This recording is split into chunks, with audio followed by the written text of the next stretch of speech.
Well, welcome everyone to UX and Data. I'm really happy to be back with you all at another event. I hope everyone was able to enjoy their holiday last week. My name's Kim Moy. I'm one of the organizers of UX and Data. When I'm not doing this, I am a senior design manager at Capital One. I also have two partners in crime here with me. I have Bill Prickett and Matt Weber. Bill Prickett has his own post-production company, Prickett Media.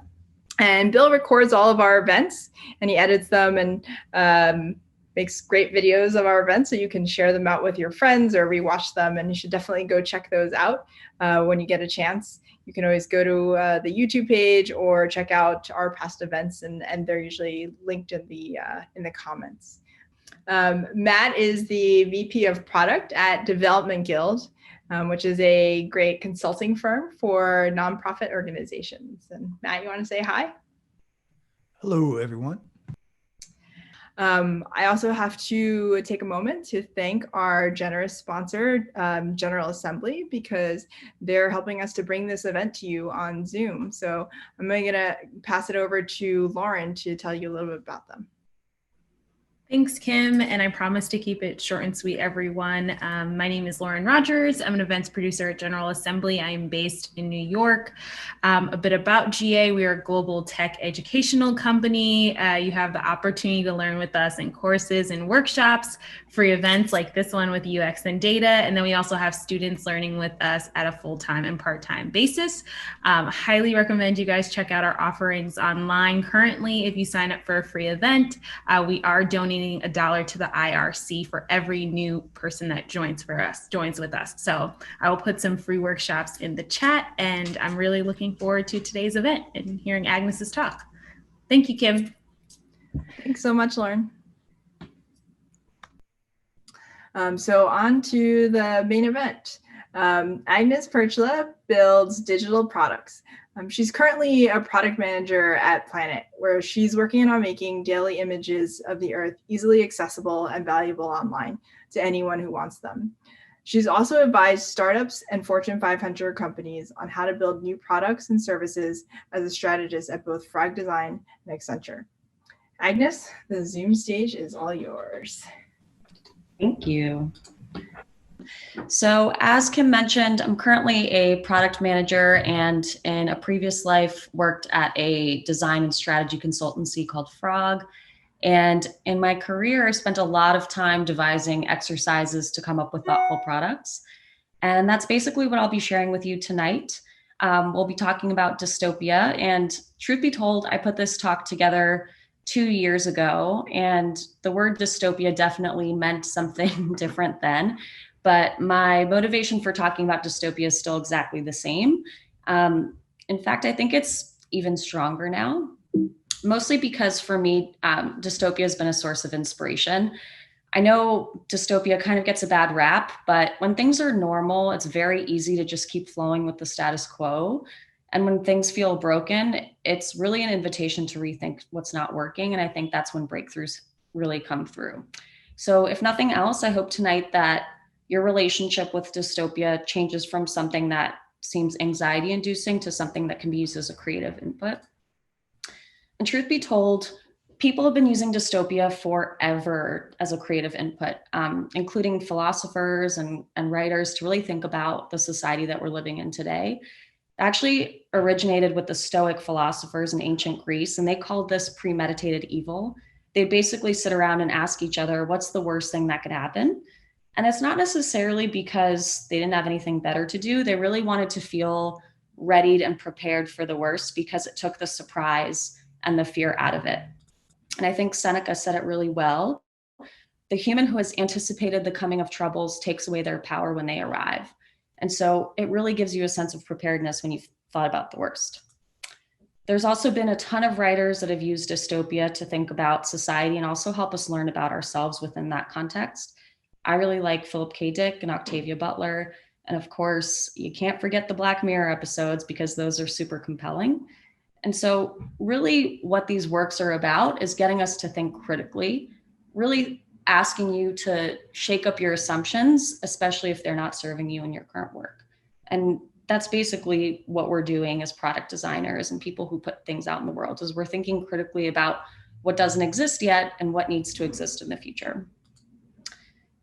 This entire talk was actually inspired by a science fiction writer named Ursula Le Guin.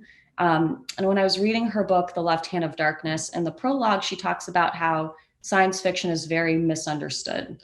And I really love this quote, in which she says, "The purpose of the thought experiment is not to predict the future, but to describe reality in the present world." And I just got really inspired by this idea of a thought experiment, because that's what we do in our jobs. That's what I do in my job, because that's what product and design teams are really paid to do. But I'd venture to say that our thought experiments need to be a little bit more outlandish. I think right now, our thought experiments are overwhelmingly utopian. We really ask questions like, what would it be like to help this person? Or wouldn't it be so great if somebody came back to our product every single day? But we don't really ever ask what could go wrong. And I think that should be a creative input and something to really be generative and getting us thinking bigger and better about our products. There's a ton of other disciplines that are trained to think about the worst case scenario. If you've ever worked with a legal department or the security team, they're always thinking about liabilities. PR teams are thinking about the worst headlines and how to do damage control. Business folks are thinking about their revenue models and what happens in the best or worst case scenarios. And I think that the design and product teams should also be asking these questions, but not necessarily to manage liability. It's really to think about what we can do more creatively and how to generate better products and features. So in the case of Zoom, I wanted to bring in an example that we're probably all very familiar with this year. A year ago, they were just a B2B meeting platform. And so nobody ever thought that when classrooms would start replacing in-school learning to Zoom meetings, that there might be somebody who wants to join the meeting and expose themselves to children, which is what happened earlier this year. And so, likely in a panic, the Zoom product team had to get together and think about what features they would put to or create to mitigate this. And what they came up with was a waiting room. And even though this feature came out of a worst case scenario, it's now just as valuable to classroom teachers as people hosting board meetings in a B2B context, and also people doing surprise birthday parties or baby showers. So it's just one small example of how a negative scenario actually generates new types of features or even new products. And so what we're going to talk about tonight in more detail is about how to use dystopia to imagine the future you don't want, so that you can actively design against it and in turn create the future that you really do. And in particular, I want us to focus on data, because if you're working in the digital product space, you're in some way, shape, or form working with data. Pretty much everybody's creating a data trail at this point. I'm sure we all know this, but half the world is on the internet. That's 4 billion people. The average adult in the US spends 6 hours a day online.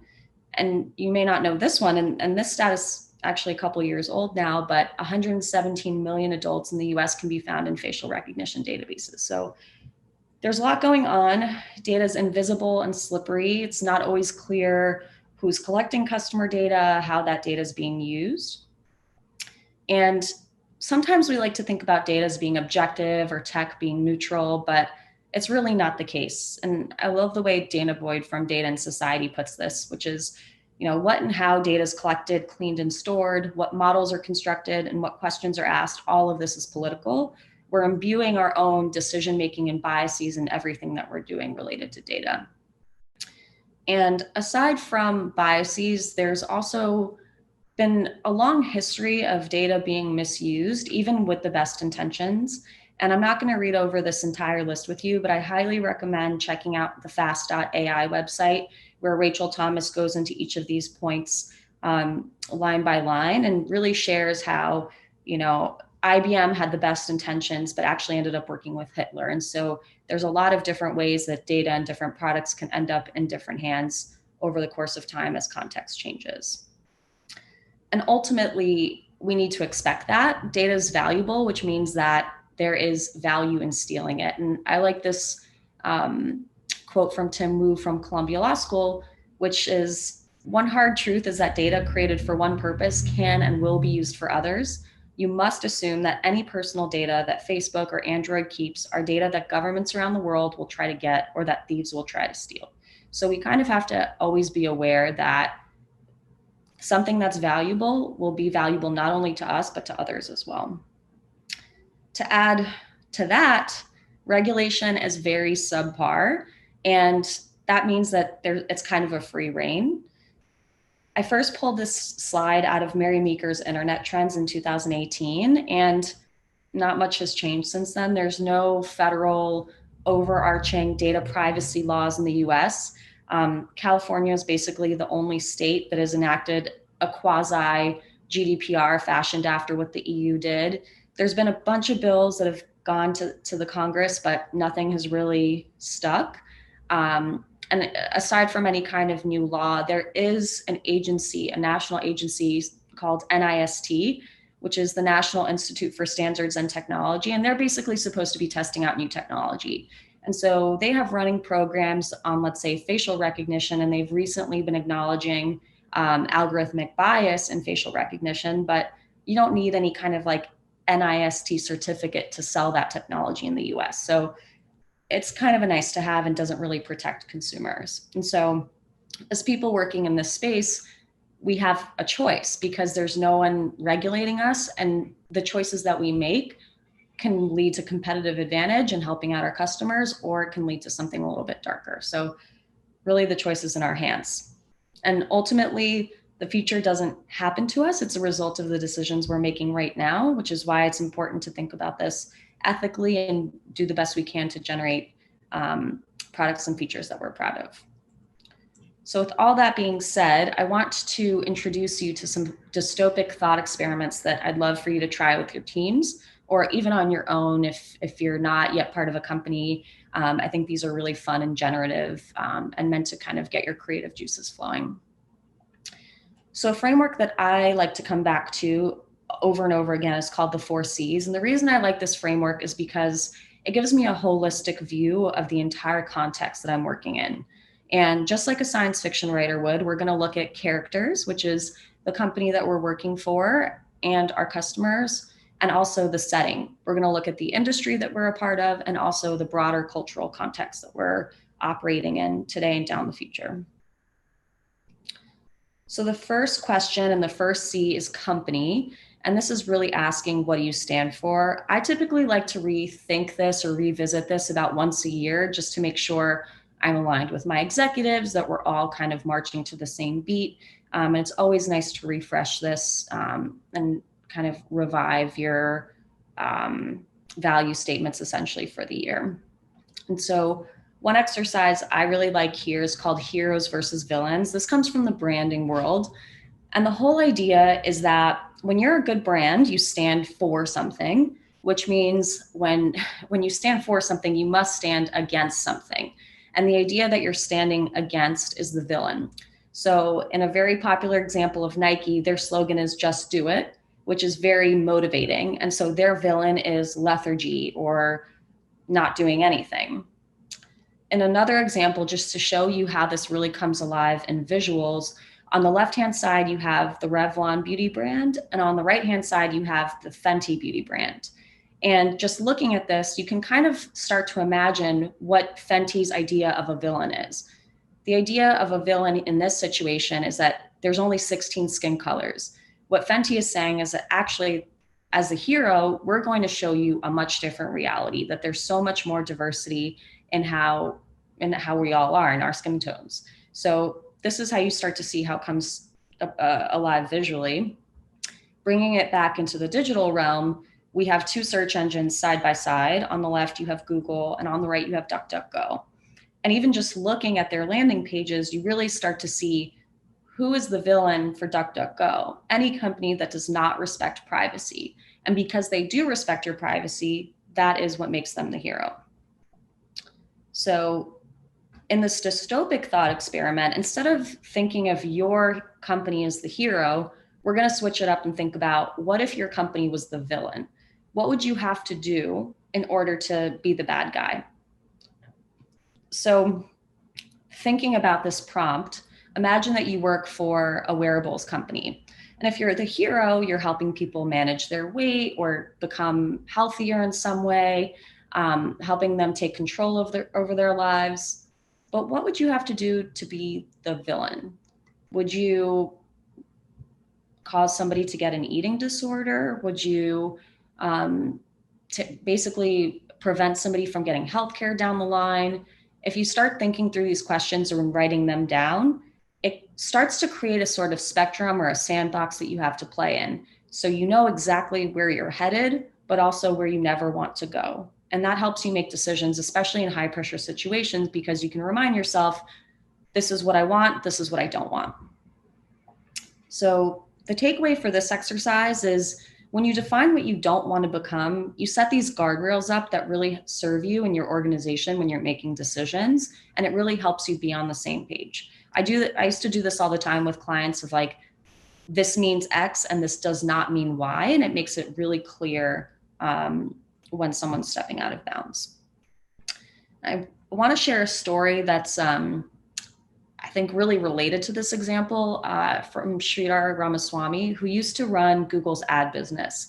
And he left Google once some ads for some really big companies like Adidas and I think it was Deutsche Bank were run on videos of like scantily clad children on YouTube. And at that point, he kind of realized that what he built wasn't working and he wanted to start afresh. So he started his own search engine called Niva, which has a very different business model. And in his reflection in an interview, he basically said that while he was at Google, he had a lot of pressure quarter over quarter to maintain and grow revenue. And so he made decisions that he now realizes were maybe questionable, that he didn't really feel like he could, you know, he couldn't have done. And so the goal of this exercise is if in a group you really set those guardrails of like what won't work for us up front, it helps you understand things when you're part of the swirl and when you're in the day-to-day and really busy. The second C is customer. So the question of who are you serving? I think if you work in product design or product development, this is an evergreen question. And I revisit this every time I'm thinking of a new product or feature. And a favorite tool of mine here is behavioral archetypes. And behavioral archetypes originated in psychology. They were created by Carl Jung. And really what I love about this is that it groups people based on their motivations and key behaviors. It doesn't really take into account their ethnographic characteristics or anything like that. It's really behavioral. And I usually, in my own work, create my own archetypes for my own context. But if you need somewhere to start, you can Google these. There's 12 of them. It'll give you a sense of how the framework's put together as well, so you can try it out on your own. And in this exercise, together, we'll just look at one archetype in more detail. So I pulled out the hero. And what I also really love about these archetypes in particular is that they not only look at core desires or behaviors, they also look at greatest fears and weaknesses. And this will really help us in our dystopic thought experiments because we want to tease out how people act both in positive situations and in negative situations. So in our hero's case, what they're really good at is they're very courageous. They're really good at mastering new skills. They're always up for a new challenge, but their greatest fear is being weak or vulnerable, and they can be a little bit arrogant and always need to battle or pick a fight. So keeping that in mind and putting that to this dystopic thought experiment, we want to ask, how could a behavioral archetype abuse our product? And you could do this for a slew of behavioral archetypes, but in this case, we'll keep our hero in mind. So let's say that our hero has just been dumped by their partner and they have been working on this new skill. They've been reading about generated adversarial networks and they find the fake app on Reddit, which basically allows you to create brand new videos by algorithmically patching up two different videos and mashing them together in layman's terms. And so our hero decides to create a fake video putting their partner's face on a porn star's video. and starts to distribute that around. And this isn't necessarily a figment of our imagination. This has already happened to famous actresses around the world, and I'm sure a lot of other people. So if you were a social network, what would you want to do? What kind of features would you want to have to make sure that this type of information doesn't necessarily get out? And so one answer to that, a company called TruePic basically created that product where they basically verify photos and videos to say, is this real or was this manipulated algorithmically in one shape or another?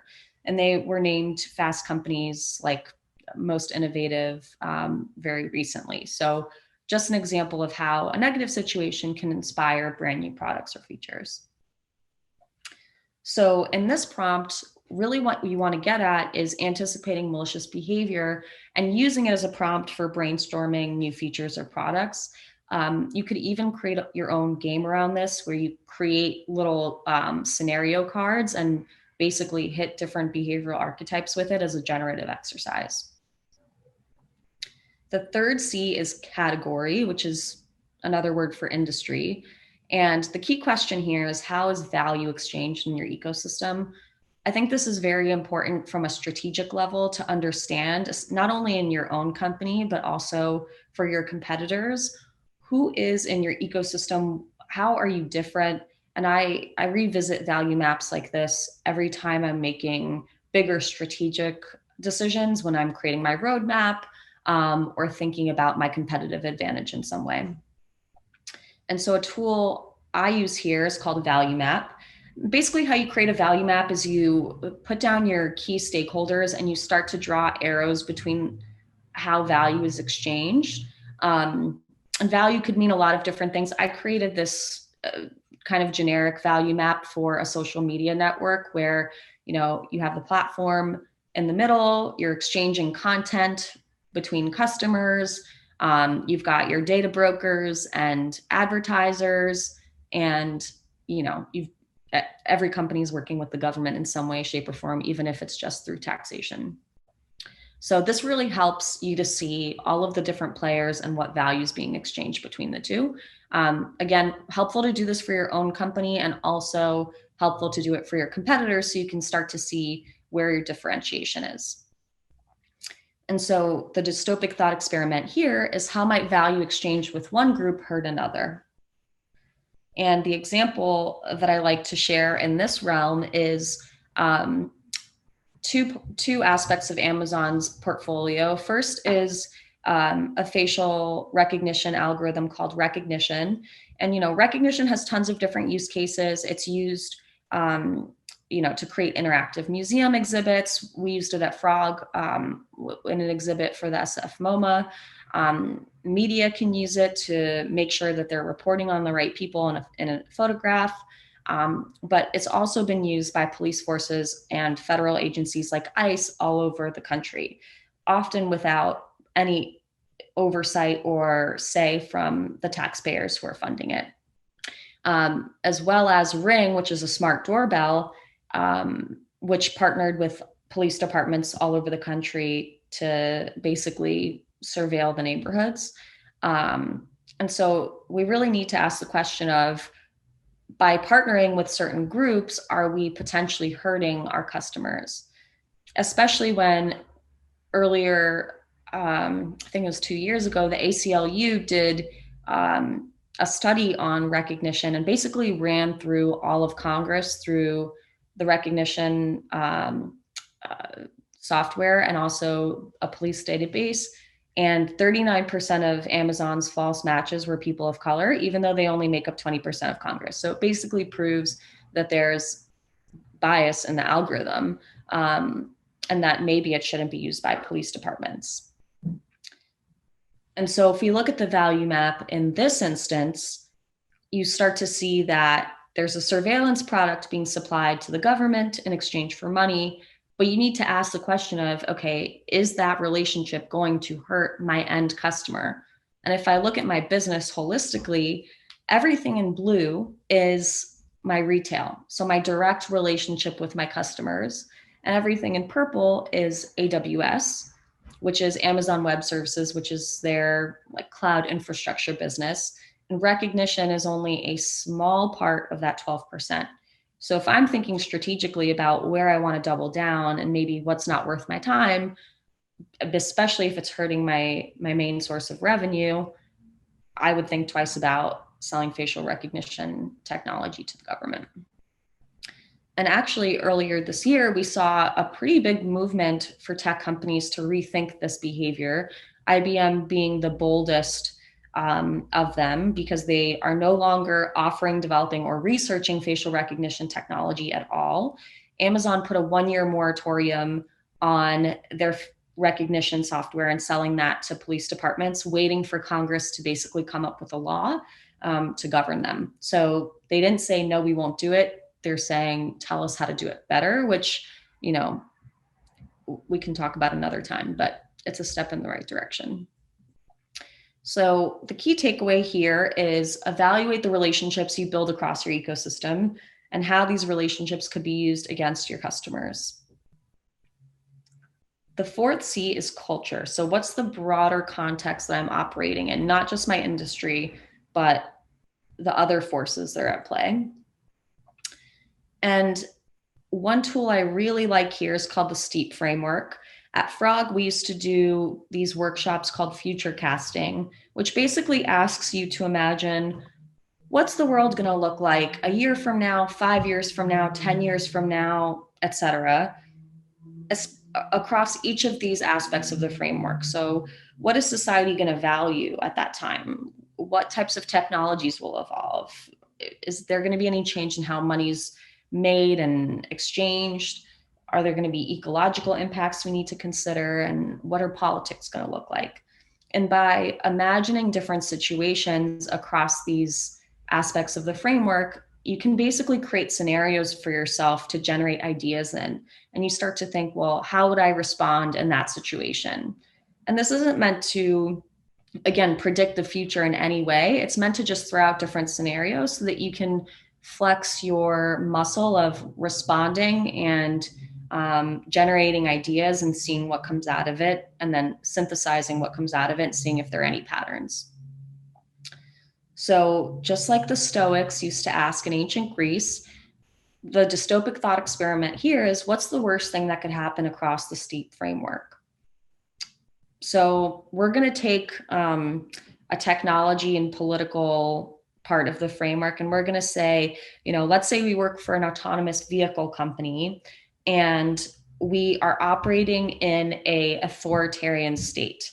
And the authoritarian state has decided that in order to let you enter the market, they have to have access to the vehicle locations at all times. Let's say they're able to break into the vehicle and wrongfully arrest citizens. What kind of features could you put in there to protect customers, or basically imagining the worst case scenario and trying to help the customer who bought the car from you? And this isn't like, again, a completely distorted from reality type of question to ask. The Freedom House puts out studies on how free the internet actually is. And most people actually live in a country where the internet's not that free. The government has censored content in some way, shape, or form. And so we need to think about this context not as some far off exercise, but something that might actually happen. And I'm not sure if Apple did dystopic thought experiments in their design process, but I think this is a good example. When they put out Face ID, they also made sure that you could discreetly turn Face ID off by pushing down a few buttons, which is something you can easily do in your pocket discreetly without anybody knowing. And this came in really in handy when during the Hong Kong protests, people had their phones on them, and whenever they got arrested, there were reports that some police officers tried to open someone's phone with their face. And in that case, you could easily disable it if you have, of course, the time in your pocket, hopefully without anybody seeing. So it's just an example of a feature that may have come out of the worst case scenario. If you need help thinking about different dystopias. There is this dystopia generation tool created by Jen Spriggs. I have the link right here. She basically creates the world that you're in, what you're controlled by, and what you must build. So if you want to flex your dystopic muscle, this is a great place to start. And the key takeaway here is imagine the worst possible situations and think about how your company or product could be of service in that context. So in summary, across the 4 C's, it's really helpful if you define what you'll never stand for, anticipate malicious behavior as a creative prompt, map out value exchange in your ecosystem, and play with scenarios that alter the entire context so that you can think on a bigger scope and more creatively overall. That's pretty much the end of the talk. I hope that you're inspired to try these out. If you do try them out and have any feedback for me or just want to share your experience, I'd love to hear from you. My handles are yes Agnes on everything, so you can find me there. Yeah, I'm always curious to hear what people are doing with this. And if you want additional reading, this is all basically data related. Not necessarily related to the exercises I shared, but I quoted Dana Boyd, find her to be very thoughtful. The Electronic Frontier Foundation is a great nonprofit. The Georgetown Law Center on Privacy and Technology, if you want to get a little bit wonky. Ingrid Burrington's just really funny and has good things to say on Twitter. I love reading the Mary Meeker's Internet Trends. Every year it's super dense, but very comprehensive. One Zero is a great Medium publication. The Internet of Evil syllabus, I haven't checked out yet, but it's been in my bookmarks for a really long time. So hopefully one of you has the time to look at this, but a bit more centered on thinking about what evils could be, which sounds really cool. Privacy International, another NGO, and then Rachel Thomas I mentioned from Fast AI, Tim Wu from Columbia Law School, and Zainab Tufekci is a writer and a professor. So another great voice on Twitter if you're interested. So that's all I have. We can open it up for questions or comments on anything I shared, or happy to talk about my career as well if that's more interesting to folks. So thanks very much, Agnes. That was a great talk. One question for you is are you able to share these slides? I mean, I'm happy to send them out if they're shareable. Yeah, I can upload them on SlideShare so that they just live on the internet. There's older versions of them out there, but I tweak this every now and then. Cool. We've got a few questions coming in. So the first one, we've got one from Monica. What do you think of the situation at Google Brain? I think Timnit Gebru got ousted for speaking out against their direction. Yeah, this is like a very new drama that's been unfolding in the last 24 hours that I've been following on Twitter a little bit. I don't know that I have enough context to have an opinion, really. I think there's two sides of the story. One side is that she was censored for writing a paper and essentially wrote an email to her boss and was like, here are my conditions for my conditions for staying at Google. I want to know who gave this feedback about the paper. And they basically were like, we accept your resignation. So it was really a very quick move. That's, I think, my only opinion, because I have no idea what was in the paper or what their feedback process was. So I don't know what she was censored for, but I think ultimately these exercises that I'm promoting are not necessarily to cast shade on your organization. It's more to think about the worst case scenario as this generative exercise of almost like something really low stakes of let's think about this terrible situation, how we would react as a strategic exercise, not necessarily to say we're doing everything wrong, because I think that's where a lot of tension happens in corporations. So yeah, I don't know enough about the Google Brain situation, but I have been reading about it on Twitter. Yeah, and just to kind of follow up on what you're saying there, though, if you can get into a space where it seems like you're potentially disparaging of a corporation or of your company, how do you walk that line of managing, let's say your stakeholders or people at that company, right? I think it's one thing if you're working with your team, but how do you position that, right, and make sure that they understand that and how that, what the perception of it is? Yeah, I really like to host workshops. Like, I think that first workshop where you ask people, like, what would it take for our company to be the villain? And you get them to respond on what that would be is a great way to listen rather and hear where they're coming from and then actually have a dialogue. Rather than saying like what we're doing is all wrong. So I tend to like workshop style things where you can bring this up. I also personally work everything on a grassroots level and try to communicate results to executives and say like, here's what we tried and here's all the great stuff that happened, rather than communicating all of my ideas. So I don't know, that's like a sly tip of like, executives don't need to know everything that you're doing. And you have a right to experiment and work with like your manager or even your team on what makes sense to you. So I don't know, maybe that's a privileged perspective because I'm also pretty far in my career, so I have a little bit more autonomy, but that's kind of how I go about things. Yeah. Marcella asks, how can we be aware of utopia biases? Something that could be a utopia for us, but a dystopia for someone else. Yeah, totally. I don't know that I have a great answer for that. I think that's what I love about using quite a few behavioral archetypes, because they really show the different like flavors of humanity, and it just helps you think generatively. I don't think that, I think in these exercises, we're not necessarily naming like, this is the only dystopia. We're saying like, these are some problematic situations, or these are some thorny situations. And let's just think about how to respond to them. It's never going to be an exhaustive list. So yeah, I don't know that I have I think like ultimately we will never escape bias. And something that might be fun to do if you're ever doing user research with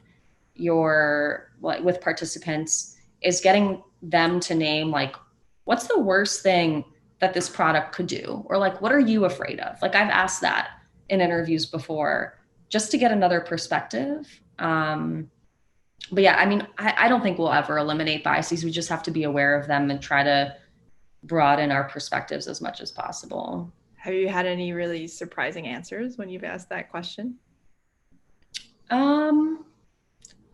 Not really. It's more like I've had like very imaginative answers, but nothing like shocking. Nothing probably that I hadn't thought of, you know. But that doesn't mean people shouldn't ask it. I think it's much more like just as interesting to ask someone what they're scared of than like what they hope for. Mm-hmm. And I usually save that for the end of like, okay, we're done with our main questions. Like, what are you hopeful for? What are you afraid of in this realm? And I don't know, it's always heartfelt. Yeah, sure. Carl asks, are there any examples of corporations or countries that take advantage of privacy laws in an oppressive sense that particularly concerns you? Man, I'm not going to pretend to be like an international law expert. I mean, honestly, I think the US does a lot of this, like the EarnIt Act, which I don't even remember what the full acronym stands for now, but basically would have given the executive branch a ton of power to read like individual people's messages, and basically would like require all these technology companies to have a backdoor, and basically like just completely get rid of freedom of speech on the internet. Like, that's pretty scary to me. But yeah, I think that's like the only thing top of mind. I don't know enough about other countries and how they're using privacy laws. I did see a really good slide in the 2019 Mary Meeker Internet Trends report where she compares US, Europe, India, and China, and their data privacy laws. And I think out of the four groups there, India had the best ones in terms of they have like a national identity system, and it's really protective of people's privacy. But that's kind of what's top of mind for me. Richard says, I participated in a workshop 5 years ago using dystopian framework. Everyone got super negative and depressed. How do you avoid a quote negative spiral in a dystopic design exercise? Yeah, it's a good question. I think the idea here is that coming up with these scenarios should be like as imaginative as possible. And then you get to put on your problem solving hat for how to solve those problems. And so I don't know. I mean, maybe I'm a weirdo, but like I think it's very powerful to name the worst case scenario, because you're like, and I even do this in my own personal life with like anxieties. It's like, okay, cool. I name you. I know that this might happen. Now I can actually think critically to solve this. So it's not like the we're doomed, woe is me kind of attitude is not what this is about. This is about naming them in order to think critically, because it's a problem solving exercise, not necessarily a let's get together and you know feel bad for ourselves type of thing. But you know, it's definitely, I don't know. I don't know if I have a great answer to how to manage moods, but in any kind of workshop that you run, there is a, like you do have to manage people's moods. So maybe like mentioning that in the beginning, like this should be creative, this should be problem solving oriented, play some good music, like set the tone a little bit, and that could help.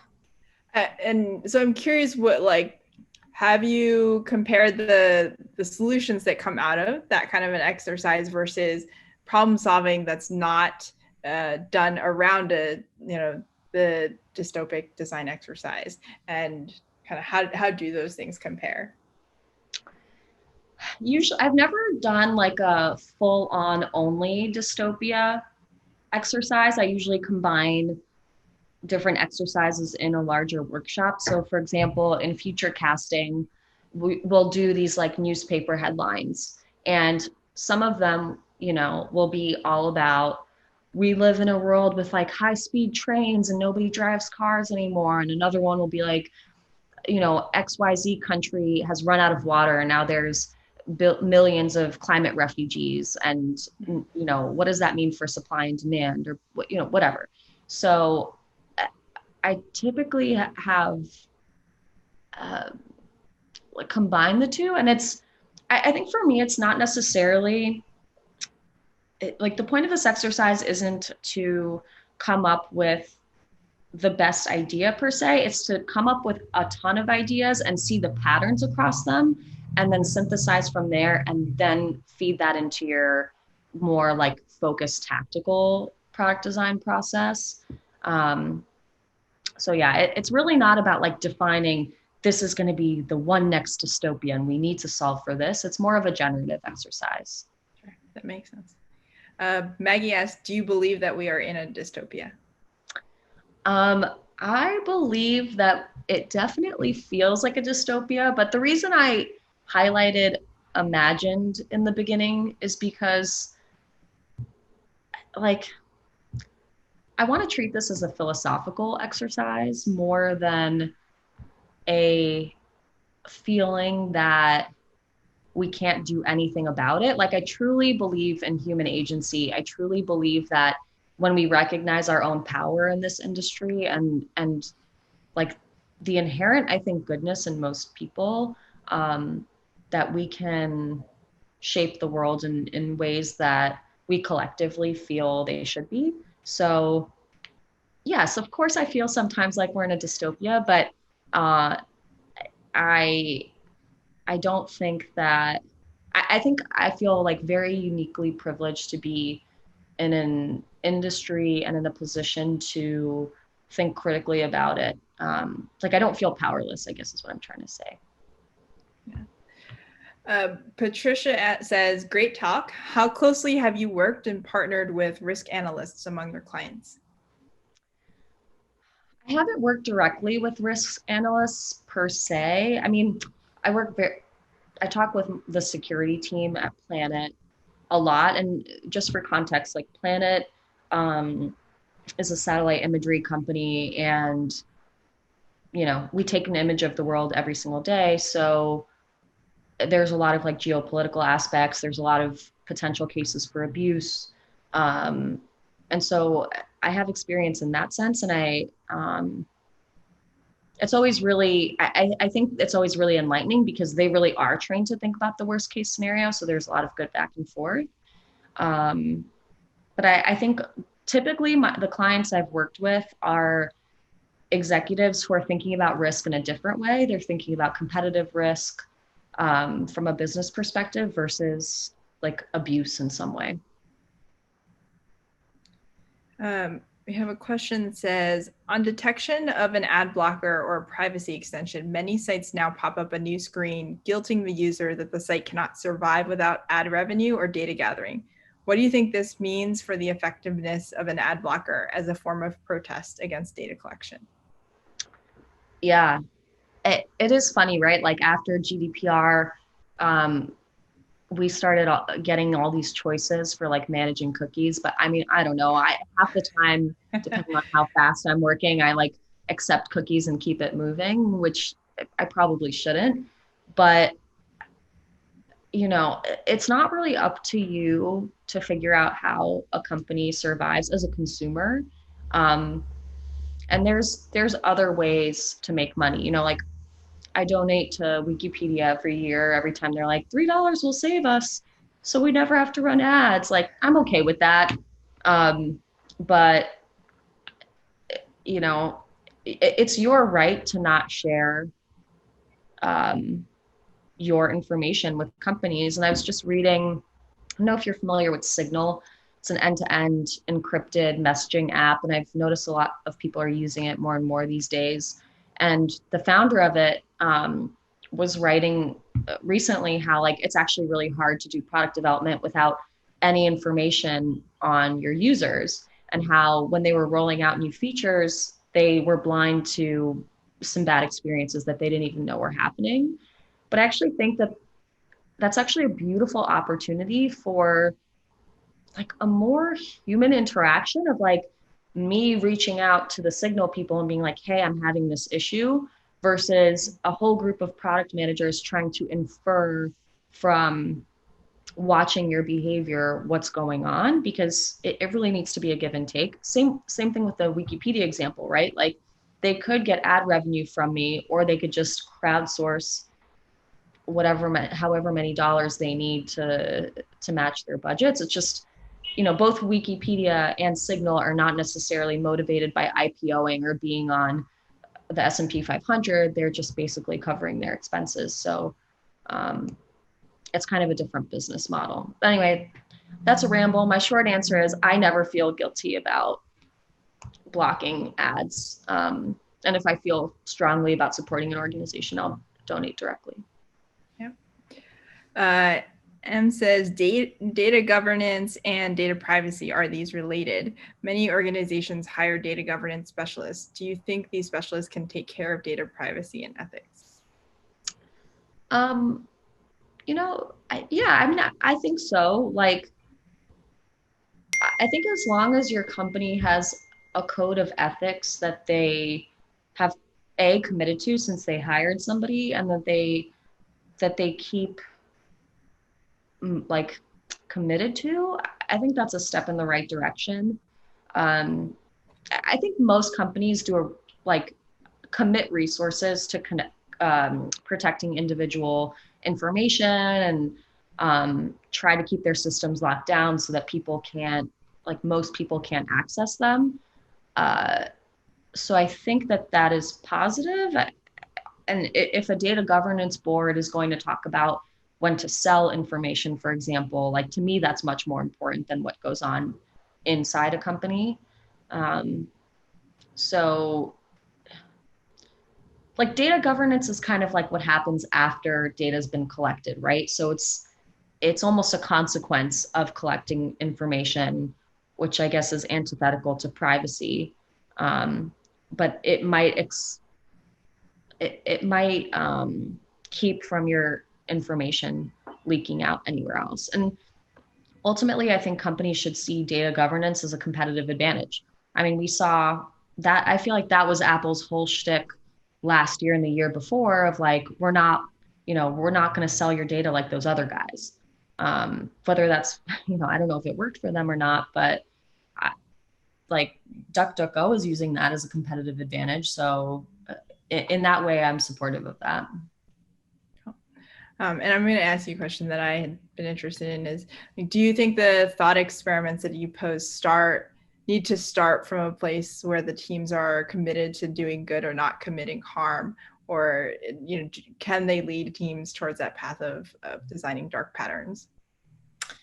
Yeah, I'm very curious about how dark patterns start. To me, it feels like they come from a place of desperation. Like a classic dark pattern is like, you're buying a flight and then you get all of these pop-ups of like, buy this insurance, like you must buy this insurance, otherwise you're gonna die and your whole vacation's gonna be ruined. And I think if people did that first exercise of like, what would make us the villain? And they would see like, oh, actually, the insurance just added 15% to the bill, and this family that wouldn't have otherwise taken a vacation decided not to go because they thought that they couldn't afford it, that might change their behavior. But I mean, ultimately, like, if you're hell-bent on designing a dark pattern, like you're probably not going to do these exercises anyway. It feels like either like someone in the partnership department was like, I've got this great idea. Here, product team, you must implement this. And there was no room to push back. Or I don't know, the company's really struggling for revenue, and this is like the only way that they see they see something coming in. But yeah, I mean, yeah, I think inherently you do have to come from a good place, and if you don't, yeah, you can definitely design some funky patterns out there. Yeah, I mean, I hope that's true. I think there are certainly people or companies, right, that will prioritize business value over some of those things, or there are cases of that. So yeah, but I think there's a difference between like short-term business value and long-term competitive advantage, and I think that's really a key message here. Is if you're thinking of for the long term and creating a relationship with your customer, which most digital companies are trying to do, that's honestly probably half the reason why they collect customer information. It's really myopic to put in dark patterns, because people are going to talk about it on the internet for starters, and they won't trust you, and that's like the most it's the currency that everybody needs in a digital world. I think we will end it there, Agnes. Thank you so very much for joining us tonight. I really enjoyed having this conversation and hearing your talk. So thank you for being with us tonight. Thank you, everybody, for joining us. We will look forward to seeing you again in the new year. Keep an eye out for announcements for our next event. So we will see you next year. Enjoy the holidays. Take care, everyone.